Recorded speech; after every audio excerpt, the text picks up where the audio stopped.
Pinersa na ng Barangay Ginebra, gigil na bumawi sa SMB sa Game 2. Tony Bishop umatake agad dito sa first quarter ng game. Ang tindi ng ginawa.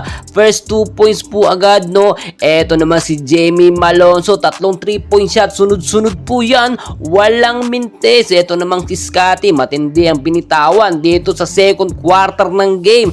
Finally, mga idol, na sa Game 2 na nga tayo ng Barangay Ginebra kontra dito sa koponan ng San Miguel Beer.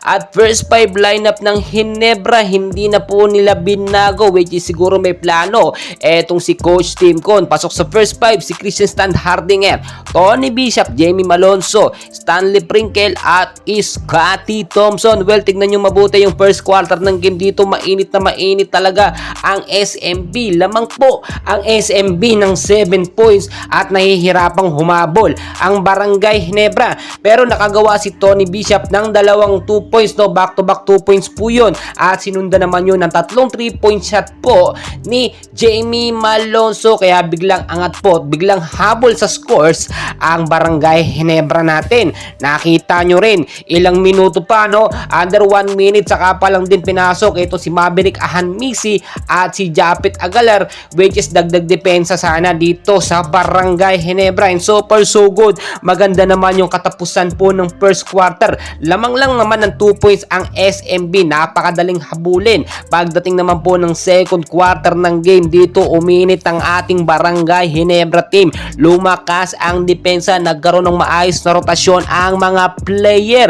Nakita nyo, less error at turnovers ang Barangay Ginebra natin. Dito talaga nakahabol, which is nag-lead nga po, no? Pagkatapos ng second quarter, ilan po ang lamang ng Ginebra natin? 3 points po, no? 43 lamang ang SMB at 46 naman ang Barangay Ginebra. And so far, nagtutuloy-tuloy na ang magandang momentum ng Barangay Ginebra. Dito nga po sa second half, sa third and so fourth quarter ng game, mas gumigil pa at nanggigil ang Barangay Ginebra. Never say die ang nangyari dito. At hindi na nila binigyan ng pagkakataon na manalo or manalo pa sa Game 2 etong SMB. Nakita nyo yung depensa dito ng Barangay Ginebra. Unexpected talaga, mas lumakas.